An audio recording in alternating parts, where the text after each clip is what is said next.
नमस्कार, मैं विनोद वैष्णव और आप देख रहे हैं न्यूज़ 21 टीवी एवं पॉजिटिव। आज हम मौजूद हैं ग्राम पंचायत भिड़ू की, जो कि होडल विधानसभा और जिला पलवल स्थित है।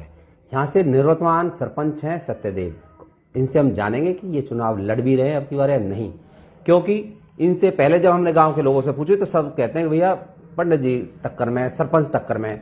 अब सरपंच के बोर्ड भी नहीं लग रहे गाँव में, तो देखिए सोचने का विषय है। तो इसलिए सीधे हमने सरपंच से बात करने की कोशिश की कि सरपंच साहब आप पहले तो ये बता दें, हम मीडिया का और जनता का भ्रम तोड़ें कि आप चुनाव लड़ भी रहे हैं या नहीं। सीधा सवाल। नमस्कार। नमस्कार वैष्णव साहब जी। दरअसल देखिए, आपको पता होगा, शायद आपको ये अंदाजा होगा कि इस बार हमारी सीट लेडी रिजर्व है। तो ये तो प्रश्न आपके संज्ञान में होना चाहिए कि लेडी सीट पे मैं तो शायद चुनाव नहीं लड़ पाऊंगा। लड़ने का मतलब ये होता है कि अगर आप लड़ रहे तो आपके परिवार से कोई महिला होगी।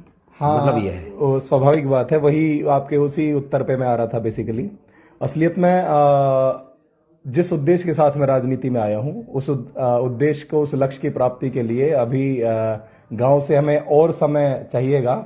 तो बेसिकली अगर मैं सीधे आपके प्रश्न का मैं उत्तर देना चाहूँ तो हम अपना चुनाव मजबूती के साथ लड़ रहे हैं। ठीक है। गांव में देखिए, मैंने एक आपको पहले बताया, फिर दोबारा से बता देता हूँ। और गांव के लोग बखूबी आप जानते हैं और सुन भी रहे हैं। हमने सभी कैंडिडेट का एक एक करके चुनाव का उनका इंटरव्यू भी हम करेंगे। सभी से हमने जब पूछा तो हर कैंडिडेट ज़्यादातर ये कहता है कि हमारा सरपंच से टक्कर है। अब सरपंच से जब टक्कर है, बस सभी कैंडिडेट एक तरीके से कहते हैं, तो सरपंच साहब आपकी रणनीति क्या रहेगी? सभी को एक साथ इकट्ठा करेंगे, अलग अलग लड़ाई करेंगे सबसे चुनाव वोट के माध्यम से? जी, देखिए विनोद जी, ये तो उन लोगों का मानना समझना है कि उनकी मेरे साथ टक्कर है, या आप कह रहे हैं सभी कैंडिडेट्स का ये कहना है कि हमारी सत्यदेव गौतम के साथ। ज्यादातर सबका कहना और जनता का भी कहना, क्योंकि हमने चौक चौराहे पर सब पर पूछ करके हम आए, तब आपके पास आए। देखिए, असलियत में ये निर्णय तो विनोद जी, मैं इस बारे में कोई स्पष्ट टिप्पणी नहीं मैं देना चाहूंगा। ये निर्णय जनता का निर्णय रहेगा। जनता को इस बारे में विचार करना रहेगा कि किसको टक्कर में करना है, किसको नहीं करना है। और आज के टाइम पे विनोद जी देखिए, वोटर बहुत समझदार है। आज के टाइम पे आप कुछ भी करवा सकते हैं, लेकिन वोटर के मन को ये नहीं भांप सकते कि वो किस दिशा में कार्य करने वाला है। और मुझे लगता है कि यही एक स्वस्थ लोकतंत्र का हिस्सा भी है, और यही एक ऐसा विशेष अधिकार हमारे वोटर के पास है, जिसके माध्यम से वो सही समय पे और सही कैंडिडेट को अपना वोट देकर उसे अपना आशीर्वाद प्रदान करता है। तो मुझे इस बारे में मैं नहीं आकलन आपको करके बता सकता कि मेरी किससे टक्कर है या किसकी मेरे से टक्कर है। और आप टक्कर में हैं? सीधा सवाल बता दो। चलो, इस आकलन को मैंने आपके शायद इसी प्रश्न का उत्तर दिया। आप देखिए, जब आप हमें अगर घुमाने की कोशिश करेंगे तो सीधे सवाल हम भी आपसे, आप टक्कर में हैं, सबसे आगे हैं, क्या मानते हैं? चलिए जब चुनाव लड़ रहे हैं तो बता ही दीजिए। नहीं, मैं उसी बात को आपसे कहूंगा, टक्कर में लाने वाली तो विनोद जी जनता है। एक्चुअल में अगर जनता का आशीर्वाद मिलेगा तो स्वाभाविक बात है, फिर टक्कर का भी क्या लॉजिक बनता है किसी के साथ में। जनता का आशीर्वाद मिलेगा तो सारी चीजें मुझे लगता है कि ये जनता के ही ऊपर निर्भर करती हैं कि किसको से टक्कर में रखना। देखिए, हल्की मुस्कुराहट के साथ सत्यदेव सरपंच, आप कुछ कहना तो चाहते हैं लेकिन जानबूझ करके बातों को छिपा रहे हैं। चलिए, एक अलग बात। अगला सवाल आपसे सीधा कि आप राजनीतिक परिवार से संबंध नहीं है बिल्कुल भी। जैसे जितनी मेरी नॉलेज है, आपके परिवार में पहले भी कोई राजनीतिक आदमी नहीं रहा। जी, आप गैर राजनीतिक परिवार से आए, सरपंच बने, दोबारा से अब तैयारी में हैं। जी, आपके इस पूरी लाइफ के बारे में थोड़ा बताना चाहेंगे, राजनीतिक जीवन का?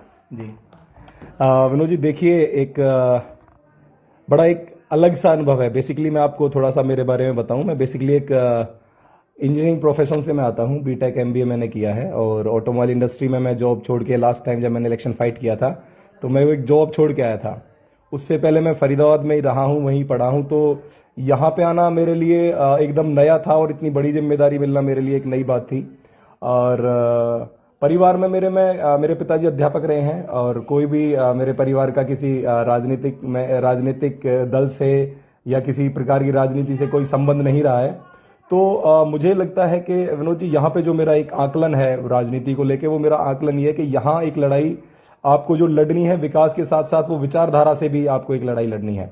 क्योंकि विचारधारा की लड़ाई इसलिए क्योंकि जब ये आप जैसे मानिए आज इलेक्शन का दौर यहाँ पे चल रहा है, और सभी कैंडिडेट्स मुझे छोड़कर ज्यादातर कैंडिडेट्स अपने प्रचार कार्य में लगे हुए हैं, तो मुझे ऐसा लगता है कि कहीं ना कहीं मुद्दों को बहुत पीछे छोड़ दिया जाता है, और एक इस तरीके का हाइप क्रिएट किया जाता है जहां पे मोहल्लों की बातें की जाती हैं, या जातियों की बातें की जाती हैं, तो मुद्दे कहीं ना कहीं पे पीछे रह जाते हैं। तो मुझे ऐसा लगता है कि ये विचारधारा की एक लड़ाई है। और जो जो समझने वाले लोग हैं, जो समझने वाले लोग हैं कि मैं क्या कहने का प्रयास कर रहा हूं, वो बखूबी इस बात को समझ भी रहे हैं कि मैं किस विचारधारा की बात कर रहा हूं। तो मुझे लगता है कि ये जो संकुचित विचारधारा है जिसके खिलाफ हमें लड़ाई लड़नी है, ना ये व्यक्ति के हित में है और ना ये समाज के हित में है। तो मुझे लगता है कि एक विशेष तरह का अनुभव एक गैर राजनीतिक व्यक्ति के तौर पे मेरा है।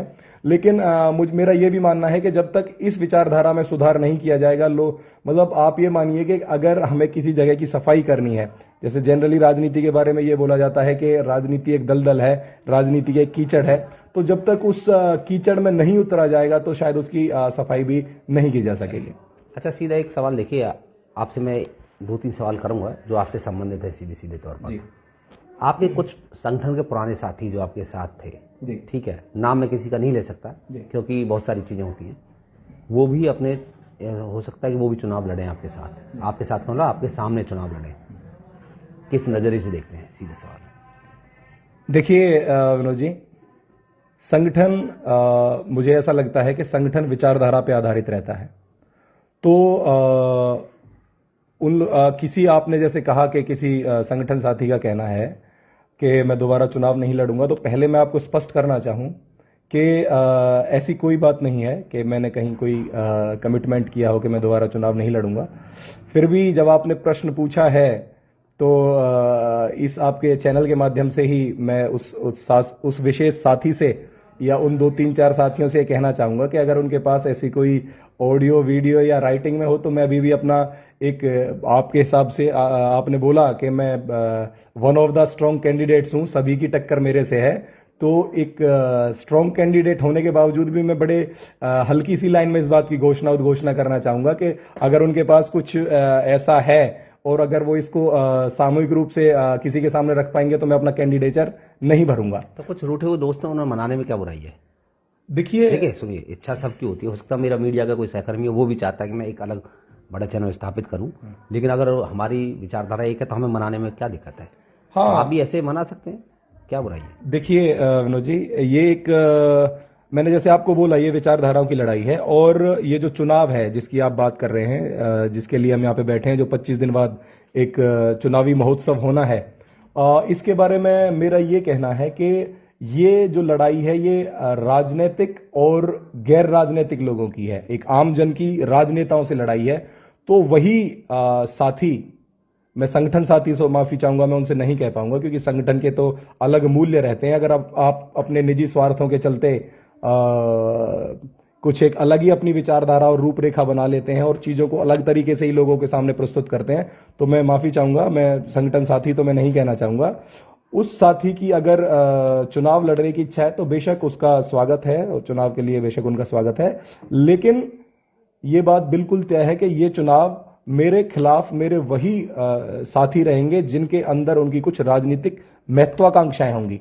क्योंकि मेरे पुराने ज्यादातर जो संगठन साथी हैं वो अधिकतर मेरे साथ हैं, हम रोज बैठ के शाम को चर्चा करते हैं क्या चल रहा है, कैसे चल रहा है। लेकिन कुछ ऐसे मेरे पुराने साथी जिनकी कुछ राजनीतिक महत्वाकांक्षाएं रही हैं, मुझे भी कई साल से इसका अंदाजा है कि उनकी कुछ राजनीतिक महत्वाकांक्षाएं थी, तो मैं यहाँ पे किसी की महत्वाकांक्षा पूर्ति के लिए विनोद जी नहीं हूं।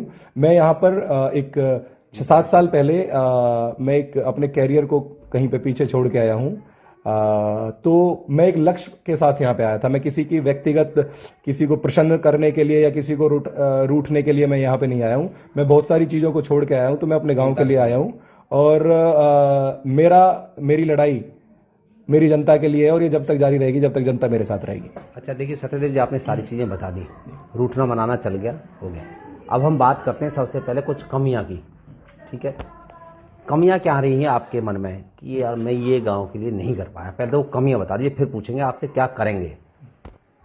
देखिए विनोद जी, एक चीज मैं आपको बताना चाहूंगा कि मैं मानता हूं कि 10 के स्केल पर क्योंकि ये एक, मुझे लगता है कि एक सकारात्मक संवाद भी है और ये सटीक आकलन भी है। क्योंकि मैं बोलूंगा कि 10 में से 10 मार्क्स मैंने लिए हैं तो आप उसका बखूबी पता भी लगा लेंगे कि 10 में से 10 मार्क्स नहीं थे, 10 में से कितने मार्क्स थे। तो मुझे ऐसा लगता है कि कुछ कर लिया है और बहुत कुछ करना बाकी है।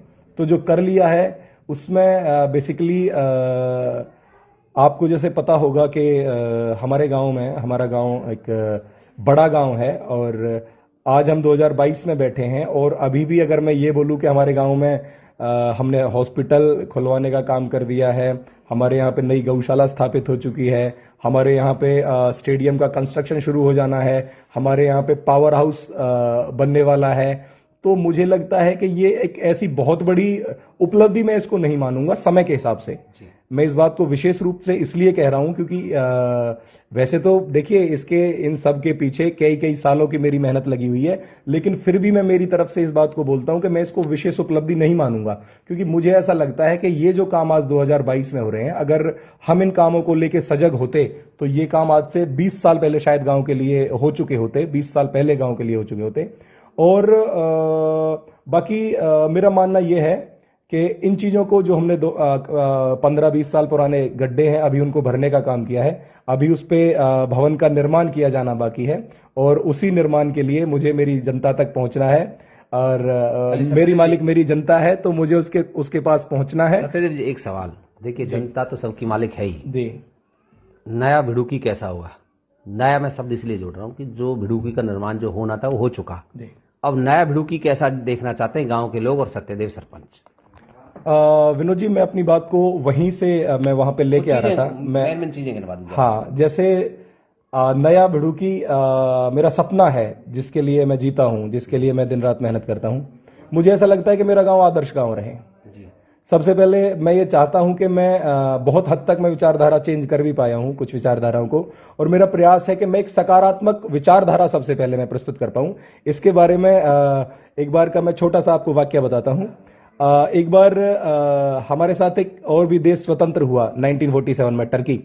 तो नेहरू जी एक बार वहां के प्रोग्राम में गए, तो वहां के जो प्रधानमंत्री जो हेड ऑफ नेशन थे, उन्होंने एक बार नेहरू जी से प्रश्न करा कि आप क्या करा रहे हैं अपने देश में। तो उन्होंने कहा जी मैं ये इंफ्रास्ट्रक्चर बना रहा हूं, इतने हम रोड्स बनवाएंगे, इतने पुल्स बनवाएंगे, इतनी हम ये सारी व्यवस्थाएं कराएंगे। तो मैं उनका नाम मेरे दिमाग से स्किप हो गया। उन्होंने कहा ये काम तो इंजीनियर करेंगे, हॉस्पिटल्स बनाएंगे तो डॉक्टर्स की टीम करेगी, नेहरू जी क्या करेंगे?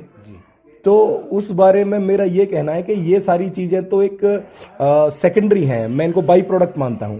सबसे पहले जो मेरा काम है, मैं एक विचारधारा को मैं बदलना चाहता हूं, क्योंकि ये जो विचारधारा है जब ये बदलेगी तो मुझे लगता है कि हम विकास को और ज्यादा गति से एक गति दे पाएंगे। बाकी आपने पूछा कि भविष्य का आप क्या सोचते हैं कि मेरा गांव कैसा हो। मेरा गांव ऐसा हो जहां लोगों के मन में एक दूसरे के लिए प्यार और सम्मान हो। मेरा गांव ऐसा हो जहां अगर कोई पढ़ना चाहे तो पढ़ने के लिए उसे उचित व्यवस्थाएं मिले, पढ़ने के लिए अच्छा स्कूल मिले। अगर वो कॉम्पिटिटिव की तैयारी करना चाहता है तो उसको हम free of cost coaching provide करा पाए। मेरा गांव ऐसा हो कि अगर कोई खेलने का प्रयास करे तो उस खिलाड़ी के लिए हम सारी की सारी बेसिक खेलों की सुविधाएं उसको प्रोवाइड करा पाए। और रही एक बात, ऐसी चीजें मैं बेसिकली चाहता हूं और मैं आपके संज्ञान में लाना चाहता हूं। जैसे हमने गांव में लाइब्रेरी बनवाई, तो भविष्य में हमारा प्रोजेक्ट है कि हम उस लाइब्रेरी को एक विस्तार देंगे। अभी जैसे लाइब्रेरी हमारे में 30 बंदों के बैठने की व्यवस्था है, तो उसके भवन को भी बड़ा करने का काम हम करेंगे। हमारी योजना यह है कि हम एक फ्लोर पे बच्चों के पढ़ने का करेंगे, दूसरे फ्लोर पे हम एक free of cost coaching centre हम उसमें चलाएंगे, जहां पे हम 5 से 6 टीचर्स की नियुक्ति करेंगे जो बच्चों को अलग अलग कॉम्पिटिटिव एग्जाम्स की फ्री ऑफ कॉस्ट कोचिंग देंगे।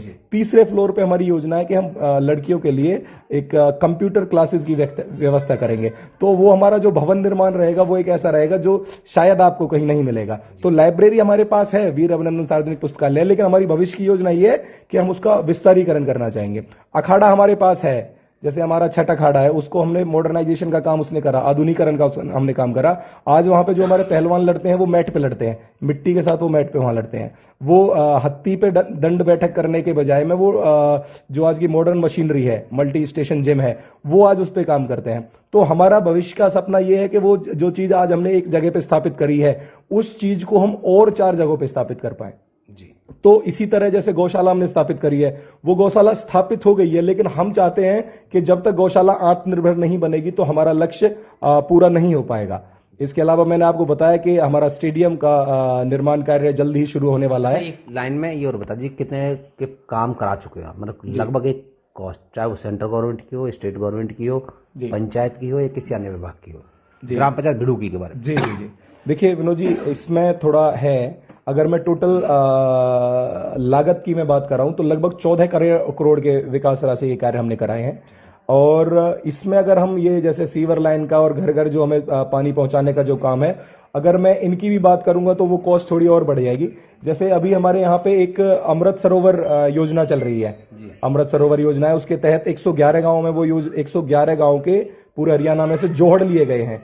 उस जोहड़ के पानी के शुद्धिकरण का काम, उसके अगल बगल में पार्क बनवाना, रास्ते बनाना, ये काम बेसिकली किया जा रहा है। तो उसका भी लगभग 1.5 से 2 करोड़ का प्रोजेक्ट है, तो वो इससे भी अलग है।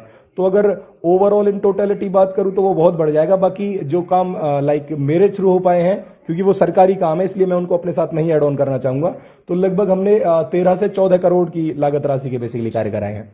और विनोद जी, एक चीज में हो गया, आप जैसे ना, आप बहुत सारे गांव में इंटरव्यू कर रहे होंगे, तो आप ये मेरा बोर्ड देखिए, आप, मैं चाहूंगा कि आपके कैमरामैन भी इस बोर्ड पे एक बार निगाह डालें। तो जो उनके प्रचार सामग्री का जो वो है, कंटेंट है, जो आइटम्स हैं, जो वो करना चाहते हैं, जो वो बनाना चाहते हैं, वो हम ऑलरेडी 5 साल पहले बना चुके हैं। तो अब तो हमें जो करना है, इनको हमें थोड़ा सा इनका विस्तारीकरण करना है, इनका आधुनिकीकरण करने का काम हमें बेसिकली करना है। जी। अच्छा, चुनाव जो लड़ेंगे महिला सीट है, कौन होंगे उम्मीदवार, नाम भी बता दीजिए। देखिए विनोद जी, नहीं, नाम का मतलब मैं देखिए जानते तो समय गांव के लोग, जी। लेकिन हम कैमरे के माध्यम से जानबूझ करके पूछ जी जी जी जी देखिए विनोद जी, कुछ चीजें ऐसी है कि जब सही ज्यादा पहले उनकी जब चर्चा हो जाती है तो उसके अलग अलग मायने निकलते हैं। तो मैं आपको विश्वास दिलाता हूं कि चुनाव लड़ने से पहले मैं आपको नाम जरूर बता दूंगा। चलिए, देखिए आपने विस्तार से सुना सत्यदेव सरपंच और ग्राम पंचायत भिड़ूकी से, उन्होंने सारी चीजें बताई। और सबसे बड़ी बात मैं आपको बता दूं, हमने लगभग कम से कम 500 सरपंच, कम से कम हमारी टीम ने पहुंच करके 1 to 1 उनसे इंटरव्यू पूछा, उनके गांव के बारे में उनसे पूछा सब। लेकिन आप ये देखेंगे दोबारा से कैमरे से, मैं चाहूंगा देखिए, बहुत कम आप किसी सरपंच के निवास पर इस तरीके के चार्ट देखेंगे। ये बड़ी बड़ी एमएनसी कंपनियों में चार्ट लगे होते हैं कि ये होमवर्क है, एक तरीके से होमवर्क है, भविष्य की इसमें रूपरेखा होती है कि हमें क्या काम कर चुके हैं और क्या काम करना है और कितना वो हो चुका है। इस तरीके की ज्यादातर आप देखेंगे बड़ी बड़ी कंपनियों में होमवर्क का काम होता है सीधे सीधे तौर पर। तो सरपंच का अगर इस तरीके का विजन और मिशन है तो देखो बहुत अच्छी बात है। पढ़ा लिखा सरपंच अगर आपके बीच होगा तो ये भी बहुत अच्छी बात है। दूसरा, पॉजिटिव न्यूज ना तो किसी का समर्थन करता ना किसी का खंडन करता है। पॉजिटिव न्यूज आप सभी वोटर से एक अपील जरूर करता है कि आप सभी वोट जरूर डालें, अपने मत का इस्तेमाल करें, लेकिन आप किसी खबर के प्रभाव में या किसी व्यक्ति विशेष के प्रभाव में आकर के वोट का इस्तेमाल बिल्कुल भी ना करें, क्योंकि वोट आपका एक अमूल्य है। आपके एक वोट से आपके गांव की दशा और दिशा सुधरने का काम करेगी। आप सभी हमारे सीधे तौर पर जुड़ रहे हैं। एक लाइन में और क्या संदेश देना चाहेंगे या अपील को, आजकल तो अपील चल रही होगी, संदेश तो चलेगा नहीं सरपंचों का। जी। मेरी एक अपील सभी व्यूअर्स से है, मेरा एक निवेदन आप सभी से है कि आप जिसे भी वोट दें, मैं ये नहीं कहना चाहूंगा क्योंकि सबका अपना मत है, लेकिन किसी के बहकावे में आकर, किसी के लुभावने अवसरों में आकर, क्योंकि ये ऐसा समय है जिस समय पे राजनेता आपका बीपीएल काम का काम भी ऐसे कराएंगे, मकान का काम भी ऐसे कराएंगे, आपके बच्चों को भी नौकरी ऐसे लगाएंगे।